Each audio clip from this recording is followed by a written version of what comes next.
Hello everyone, स्वागत है आप सभी का। मैं सतेंद्र कुमार आप सभी का स्वागत करता हूं। आज हम लोग पढ़ने वाले हैं 4 ऐसे तरीके जिससे हम जल को संरक्षित कर सकें, संग्रहित कर सकें, जल को बचा सकें। 4R formula for water harvesting. 4 ऐसे हम सूत्र के बारे में जानेंगे। अंतिम वीडियो में हमने देखा था कि जल का संरक्षण करने के लिए कई ऐसे तरीके अपनाए गए हैं। कुछ ऐसे तरीके भी हैं जो काफ़ी प्राचीन हैं, पुराने हैं और उसको हम वर्तमान में भी उपयोग ला रहे हैं। तो हमने वहाँ पे अनेक तरीकों को देखा था और वर्षा जल संग्रहण कैसे किया जाए, किस प्रकार किया जा रहा है, उसके बारे में हमने चर्चा किया था। तो आज हम लोग देखेंगे 4R फार्मूला के अंतर्गत कौन कौन से तरीके हैं जिससे हम जल का संरक्षण कर सकते हैं, जल को बचा सकते हैं। तो आइए शुरू करते हैं। 4R फार्मूला में हमने 4 यहाँ पर तरीकों का जिक्र किया है जिससे जल का संग्रहण, संरक्षण किया जा सके, बचाव किया जा सके। तो आइए एक एक करके इसको देख लेते हैं। पहला है रिसाइकल। 4R फार्मूला का पहला आर है रिसाइकल, यानी कि पुनर्चक्रण। जल का हम कैसे पुनर्चक्र करके बचा सकते हैं, इस पे हम लोग बात करेंगे। सेकेंड है रीयूज, पुनः उपयोग। दोबारा उपयोग करके हम कैसे जल को बचाने में महत्वपूर्ण भूमिका निभा सकते हैं। थर्ड है रिड्यूज, यानी कि जल का कम उपयोग, इतना आवश्यक हो उतना ही हम जल का उपयोग करें। अव्यवहारिक जो उपयोग है उसको कम करें जिससे जल का बचाव हो, जल का संरक्षण हो सके। और चौथा है अंतिम रिचार्ज, यानी कि भूमिगत जल स्तर जो है उसका स्तर बना रहे, भूमिगत जल का स्तर बना रहे, बेहतर रहे, इसके लिए रिचार्ज, पुनर्भरण की आवश्यकता है। तो इन चारों फार्मूला पर हम लोग एक एक करके चर्चा करते हैं। पहला है रिसाइकल, यानी जल का पुनर्चक्र। जल का हम कैसे पुनर्चक्रण करें जिसका हम इस्तेमाल करके पुनः उपयोग में ला सकें। जैसे हम बात करें, अनेक प्रकार से हम जल को प्रदूषित कर देते हैं, जल गंदा हो जाता है, तो उसका उपयोग हम फिर से उपयोग में ला सकें, फिर से हम उसका उपयोग कर सकें। तो उसके लिए हम तकनीकी विकास, जो आजकल टेक्नोलॉजिकल डेवलपमेंट हुआ है, उसके माध्यम से हम जल को पुनः चक्रीय कर सकते हैं, रिसाइकलिंग कर सकते हैं। एग्जाम्पल के तौर पर बात करें तो कैलिफोर्निया एक प्रांत है अमेरिका का, यूएसए का एक प्रांत है कैलिफोर्निया। यहाँ पर सीवेज का जल जो है इसका रिसाइकलिंग करके अनेक कामों में उपयोग होता है। तो भारत में भी ऐसी तकनीकी विकास के माध्यम से जो प्रदूषित जल है, गंदे जल हैं, उनका पुनः चक्र रिसाइकलिंग करके उपयोग में लाया जा सकता है। सेकंड है रीयूज, पुनः उपयोग।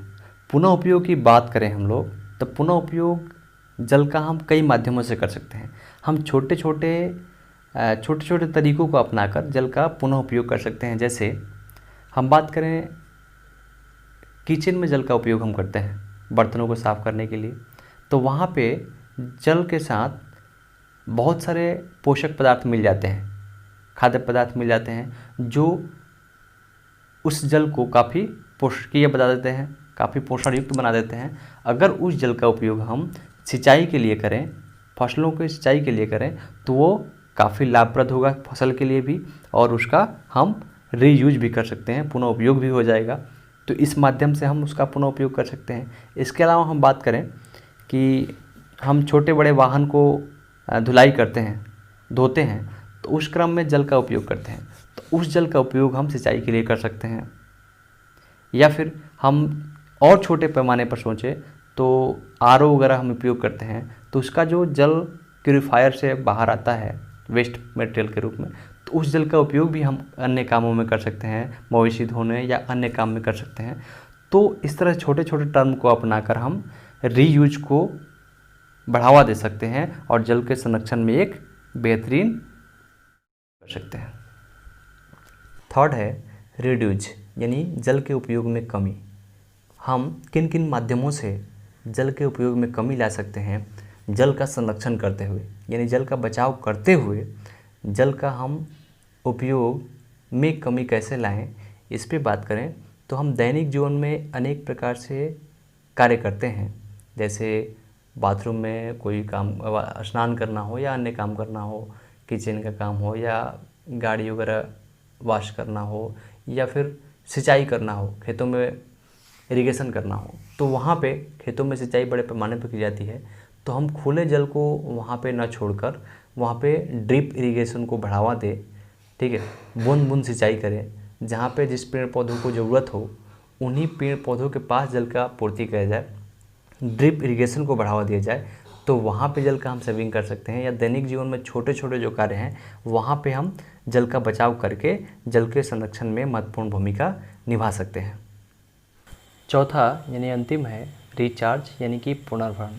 जल का रिचार्ज होता रहे, इसके लिए हम जो खुले क्षेत्र हैं, जो मैदानी क्षेत्र हैं, वहाँ पे जल को सोखने के लिए छोड़े, रिसने के लिए छोड़े, जिससे जल भूमि के अंदर जाए और भूमिगत जल का स्तर बनाए रखे। जैसे इसमें समस्या देखने को मिलती है शहरी क्षेत्रों में, या जहाँ पे अधिकतर क्षेत्र सीमेंटेड होते हैं, पक्कीकृत होते हैं, वहाँ पे जल का रिसाव भूमि के अंदर नहीं हो पाता है और वो जल का जो स्तर है भूमि के अंदर वो काफ़ी नीचे चला जाता है। ये अधिकतर समस्या शहरों में देखने को मिलती है। तो हमें चाहिए कि जल का रिचार्ज हो, जल भूमि के अंदर रिस जाए, इसलिए उन खुले स्थान पर हम जल का स्त्राव करें, जल को बहाएं, जहाँ पे भूमि के अंदर जल रिस कर जाए और वहाँ पर रिचार्ज हो सके। तो इस तरह से हम 4 विधियों के माध्यम से जल का संरक्षण कर सकते हैं, जल का बचाव कर सकते हैं और जल का संरक्षण करने में बेहतर योगदान दे सकते हैं। तो इस वीडियो में इतना ही, मिलते हैं हम लोग नेक्स्ट वीडियो में नेक्स्ट टॉपिक के साथ। तब तक के लिए धन्यवाद।